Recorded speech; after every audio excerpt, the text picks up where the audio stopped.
Last week, applied psychologist and brain trainer Ben ARIKPO shared his expertise on how to cope with dyslexia. This week, we bring you the concluding part. Please stay with us. The program continues in a moment.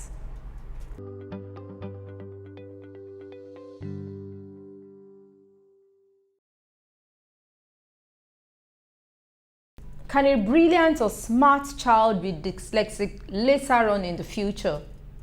Yeah, it depends. If there's a traumatic, okay, let's assume, I'll give you a typical case. At the age of 15, he was traveling with his parents to school and they had an accident and he hit his head in the car, all right? That part of the head he hit could result in a dyslexia. That's traumatic brain injury. Or one of his parents moves out, all right? Divorce, which is again one of the reasons why we say, parents, please stay together for the rest of your life. That's what you promise to do, right? So if they move out, there's a tendency that there could be an emotional trauma, which could also result in a traumatic, because once that happens, then the person begins to express in different ways. They will lose interest in study, and because someone is already lost in the family. And so when they go to school, they don't even show any interest. So self-esteem, you ask them to do anything, they don't have any interest in it. So that's where it starts building up.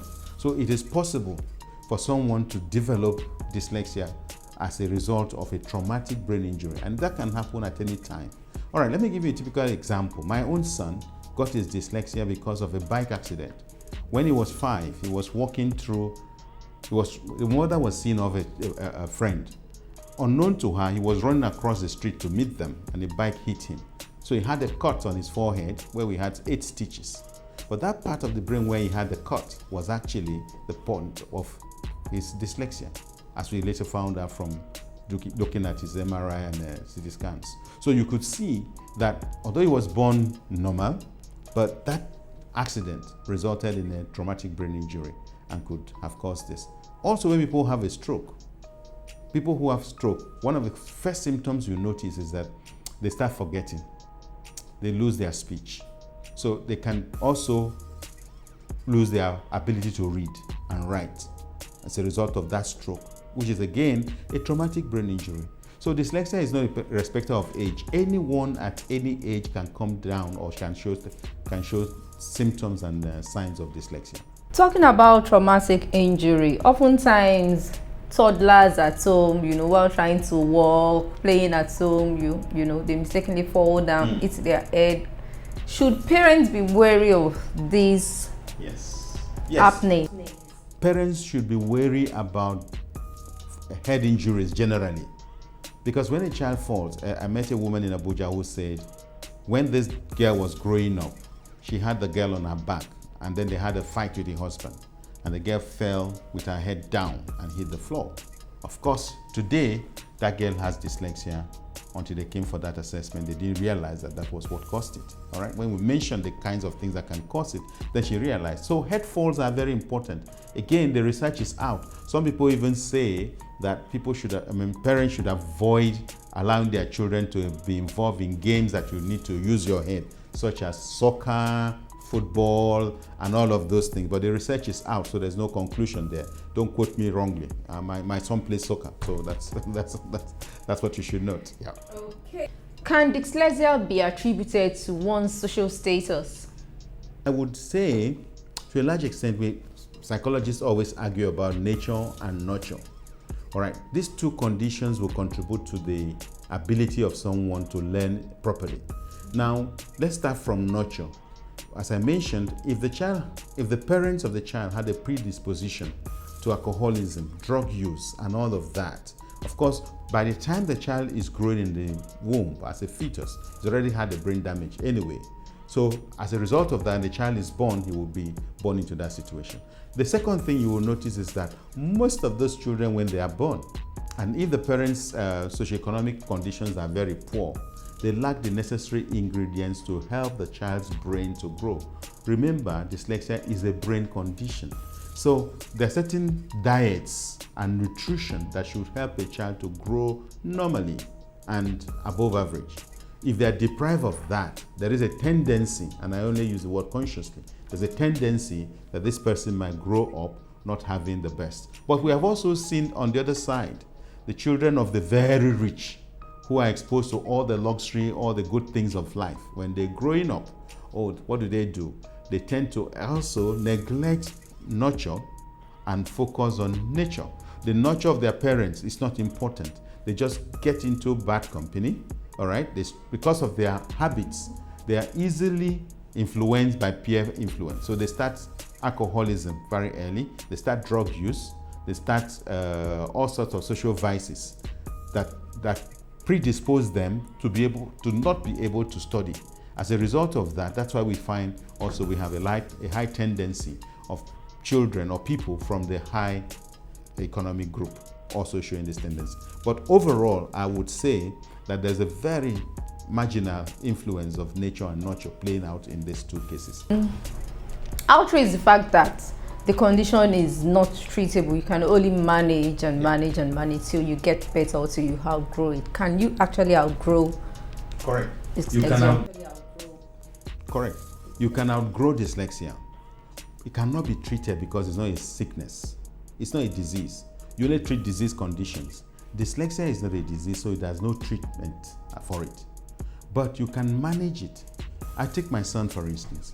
He started his brain training program. You can manage it through brain exercises and brain training. He started his brain training exercise, and in 5 months, he was able to go from 0. And then in 9 months, he was able to go from 0 to hero. In 9 months, we were able to turn around his cognitive skills. And that is what the problem is. Many people focus on just because they say dyslexia is a reading challenge, they focus on the reading side. No, it's not just about reading, it's the cognitive skills. And until the cognitive skills are improved, the person will continue to struggle. And so the intervention is not about treating the condition, it's about actually giving them skills to be able to overcome and manage their situation. For instance, when we are reading anything, my son is reading anything and he comes across a difficult word he hasn't come across before and he's struggling to pronounce it, and you say to him, sound it. All right? He's got the skill of sounding. Once he sounds the word, then he can spell it. And later on, he has to take the third step, which is actually go find out the meaning of the word and try to use it in sentences or in the context in which that word can be used. That way they build up their vocabulary. The thing that makes people with dyslexia unable to read sometimes is that they have a very limited vocabulary. All right? They are not able to use words as we use. So when my son was doing this, he would say, he can't differentiate between bush and flower. So for him, they are all the same. So whenever he sees flower, he says, where did you get that from? From the bush. But vocabulary will now help him to differentiate between the bush and the flower. And don't forget, dyslexics learn more with pictures and photographs. So when they see the photographs, they can look at it and tell you a story because their creative imagination comes alive when they're looking at photos. That's why it becomes boring for them when teachers are just talking about theories and no photos at all. Yeah, it becomes boring and they get easily distracted, wander away in their thinking, and then when they come back, they are lost. Aside training the brain, what other therapy options are available? Aside, I don't like the word aside. In addition to training the brain, let's say that, because brain training is the only condition, is the only intervention I have seen that makes dyslexia a case history, that overcomes dyslexia, brain training. I have seen other therapies, for instance, training the children to read, write, so other methods. Now, they are fine in their case. All right, if you teach a child, and this is one of the things that people who do just reading programs tell us, whether in book clubs or even in classes they organize for children to read. One of the things they tell us is that they are always afraid of Friday and also afraid of Monday. Because on Friday, the school is going on holiday, on weekend.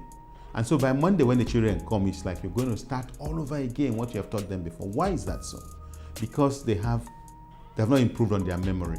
So even if you showed them THE and pronounce it for them on a Friday, when they come back on Monday, you have to repeat that. They have forgotten that because their memory is not able to hold it. In other words, working memory is not able to hold it over the weekend and come back on Monday and reproduce it. So you start all over again. So while I do recognize the fact that these interventions happen and are useful, the fact is that they are not sustainable. They don't lead to being able to develop the ability of the person to stand independently of further support.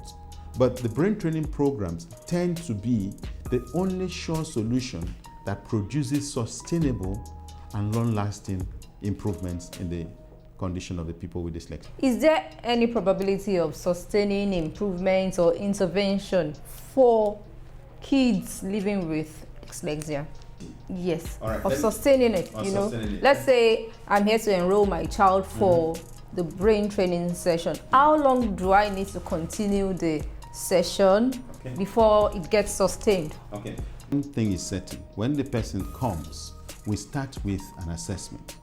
The assessment will show us the strengths and the weaknesses of the skills of the person. That assessment also tells us, depends on the level of the skill, how long the person's training is going to be. Now, if the person's training is going to be 6 months, of course we then train the brain for 6 months. And in fact, at the end of 6 months, that person's brain changes. The brain gets rewired. I've used that concept very often because the science of neuroplasticity said that the brain can be rewired. So it is through brain exercise that the brain gets rewired. The neural activity in those dull areas, they disappear and new neural functions appear. So that's the only sure way of sustaining it. So after training the person's brain for that period of say 6 months, 9 months, 1 year, 2 years, as the case may be, depending on what the assessment shows, then that person is sustained and can only come maybe once in a while or not at all. Many of our students who pass from our centers never have the reason to come back because their brain has been improved in a sustainable manner and they can get on with their own studies. In this part of the world, unfortunately, we attribute so many conditions, health conditions, financial conditions to occultic attack and all that. What's your take on this? Yeah, let me start with my typical example that I give. I met someone in one of our centers. They came to do an assessment for a 21-year-old girl. And of course, from the assessment result I had before me, she's obviously dyslexic. But her mother says the child stopped reading the day her husband took a second wife. And then she dreamt that the chicken ate her brain in the dream.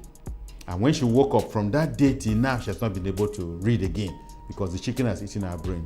And I said, well, fair and good, ma, but based on my result and assessment, this is what I'm seeing. And I said, this one is not the thing. I said, ma, if you want her to overcome the condition, she needs to train her brain to come out of this situation. All right.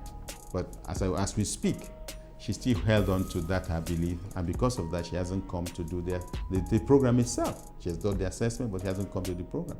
So religious beliefs, fetish beliefs, spiritual beliefs, all of this are weighing so strongly against us as a people that sometimes we tend to believe more of these things. And I've also seen a man and his family came to our center. The boy is 7, he's not talking. And I said to him, what have you done so far? Oh, we've taken him to several prayer houses and prophets who have been prophesying over him. He has had several spiritual baths, and yet nothing is changed. I said, have you been to the hospital? He said, no. Have you been to see a speech therapist? He said, no. I said, okay, the first thing you do on Monday, we're meeting on a Saturday, first thing you do on Monday, take him to the hospital and go to the family clinic. Let them examine and assess him. And then after that, seek a speech therapist who is qualified to help him to be able to speak. We are too much in denial than doing the wrong things at the wrong time.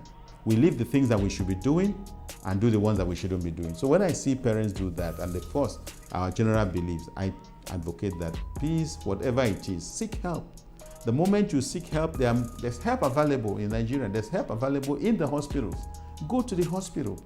Talk to someone who is there. Neurologists are there. They'll do a scan and show you the structure of the brain, even though sometimes they show the structure and not the functions, but we can deal with that later on. But the point is that at least you've done something. But just sitting down and believing that, somebody is bewitching my child, it's not a good thing to do at all, and it should stop. And if possible, at least we should seek proper healthy behaviors and interventions in both hospitals and in other centers that can provide this kind of help.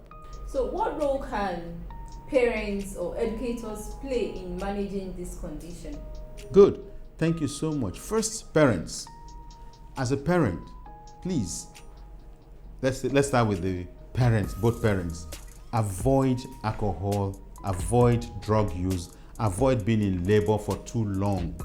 Don't let your religious leader deceive you to say you can deliver when you should be having a cesarean section. That's number one. Secondly, parents, watch out for the signs and the symptoms I have mentioned. As you begin to see those signs and symptoms, please seek help. For instance, if after 2 years your child is not talking, please start looking for a speech therapist or start looking for how you can support the child. It amazes me when people come here and they say, what have you done before? And I say, nothing. We've just gone to pray. We've been praying about it. God has already sent the knowledge. Don't wait for God to come down and do it because He's already sent it, so people are already intervening. So take advantage of what God has already done to bring the child for assessment, and then out of the assessment and intervention. That's the third thing. Yes, support your child through school. If your child has a learning challenge, do not give up. There is always a light at the end of the tunnel. Be the child's cheerleader and champion. You know, I was on radio the other day and somebody was talking about how he had written school certificate and JAM, school certificate 4 times, JAM 5 times. But the mother never gave up on him. And eventually, he's now a graduate. 5 times? Some parents would have given up, right? And that's because he recognizes the fact that he's also only now knowing that all of this as a result of his dyslexia, which he didn't know at the time. So I'm encouraging parents, please seek help from professionals, speech therapists, dyslexia intervention specialists, and the rest of them. They are there. And then for schools, please, one of the things we keep saying about school, our education system is so rigid at the moment. In fact, I was listening to a YouTube talk the other day. The education system is actually outdated because they're teaching things that are not current. They're not relevant to this day. Take, for instance, you're asking a child, what is the size of Nigeria? The child doesn't need to know that. All he needs to do is to Google it, and Google will provide him the answer.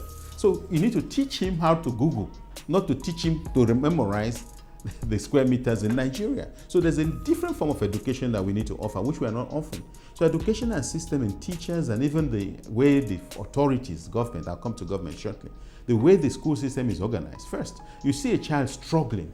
The school does not recognize a struggle. They just think the child is lazy. And all they do is then add salt to injury. The child cannot read, but then that's a child you want to stand up to read. You say you want to make him read. No, you're doing double jeopardy, double punishment for the child. When you ask a child who can't read to stand in class and read, you are destroying them because their self-esteem and confidence is gone. Everybody laughs at them. And so that's not going to help them. Teachers should be able to point parents to, oh, look, I see your child is writing D when he wants to write B. There's a problem there. Please seek help. Or the teacher himself, get interested. The methodology that teachers are using in teaching people with dyslexia is the same that was yesterday, today, and will continue unless they do something. Change your methodology. When you are preparing your note of lessons, have you taken time to prepare a special note of lessons for that child with special needs? He needs a special kind of intervention, not the one that I know 45 minutes will not let you differentiate. But please do pay attention to those of them who have these special needs, because they do need to also get into the class. And as for government, there's a whole lot government can do. Policy. In most cases at the moment, there is no government policy in the educational system that allows children with learning challenges or differences to be given extra time, which we call accommodation. So they're writing exams under the same condition, except for some private schools, which have accepted that policy. Public schools do not give them extra time. JAM, WAEC, NECO, and the rest of the examinations don't give them any extra time. We are still advocating with some of these exam bodies to be able to say, give these people extra time. Well, I want to commend JAM for giving people with albinism, giving them extra time. They've approved that. So we are advocating to see if we can get extra time also for people with dyslexia. So government needs to do that. The government needs to differentiate. Government needs to train its teachers. Many teachers don't even know the signs and the symptoms. When we did a survey of the teachers from private schools who are attending our training, 67% of the teachers did not know the signs and symptoms of dyslexia, and yet they're supposed to be the ones training our children. So it's a big problem already in the public school system, and in the private school system is the same. It's not even better, because the private school system is driven by their bottom line, so to speak, their business and organization. So as long as the parent is able to pay fees, just move the child until the child gets out of school. But with people with dyslexia, they can get out of school, but they won't be able to do anything for themselves. So I call on government, I call on the parents, I call on even the school system to be able to respond in a more positive way by supporting the people with these learning differences so that they can also make their contribution. Let me tell you something. There's something we always call dyslexic advantage. They are very good entrepreneurs, I've mentioned that before. They're also very good marketers. If you want to market anything, they can sell you black for white and convince you it is white when it is actually black. So they do have that skill. They're very good architects and engineers and designers. When it comes to design, they can design. But what they cannot do is then give them reading assignments and comprehension. But when it comes to physically drawing things and designing stuff, they can be very good at that. In addition to that, they are very good athletes. They're very good in sports, various sports. They are excellent in those kind of areas. So why would you want, take a typical school report, for instance. The child is measured on all the subjects in the school. Even if he won gold medal in inter-house competition with another school, it's not recorded in his, they only write, oh, it was a very good. They don't consider it in terms of his grading. So our educational grading systems need to also change and respond to modern ways of grading and supporting children and people with dyslexia. Okay, thank you so much, Ben ARIKPO, for enlightening members of the public about dyslexia. Thank you so much, and I hope we can come back and do another program sometime soon.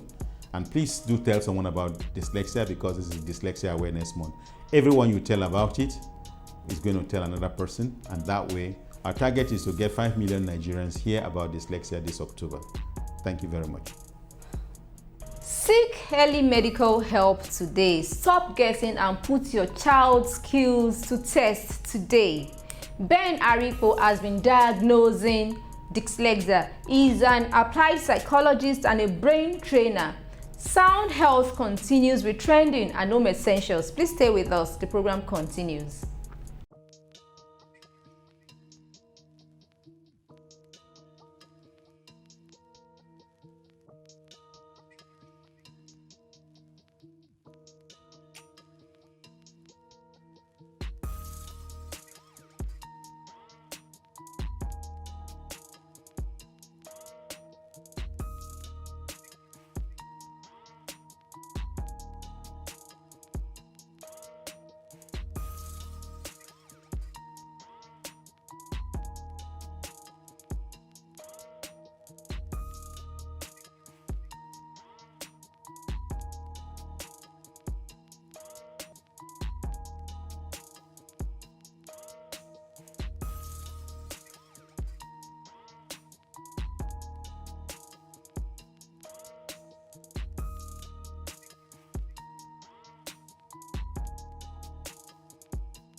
Remember, dyslexia has no cure but can only be managed. And stop guessing.